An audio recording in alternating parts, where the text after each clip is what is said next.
There was a man who bought a home with a tree in the backyard. It was winter and nothing made this tree look different from any other tree.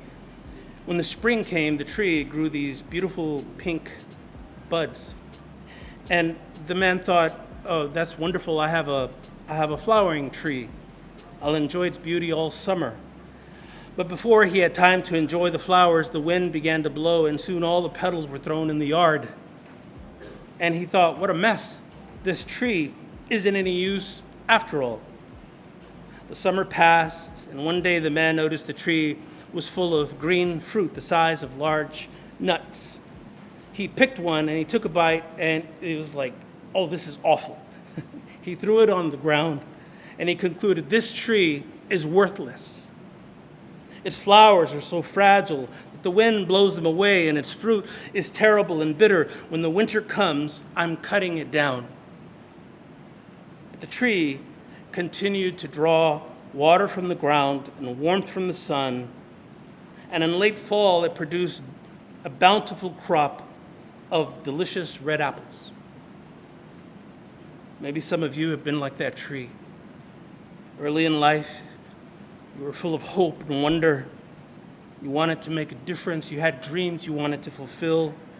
But somewhere along the way, you lost your passion.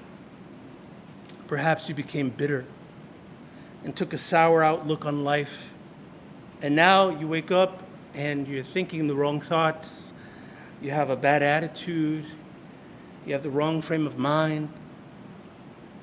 There are worries that are overwhelming you. There are fears that are consuming you, and stress that starts to take over. And we start saying to ourselves things like, I won't amount to much. I'm not that smart. I'll never change. I'll never get it right. I'm a complete failure. No, those are the wrong thoughts.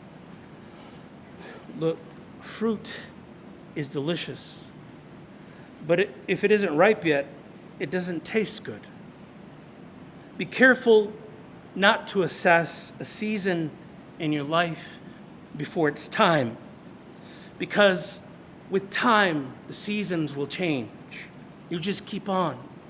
And in due time, the fruit will ripen and be delicious.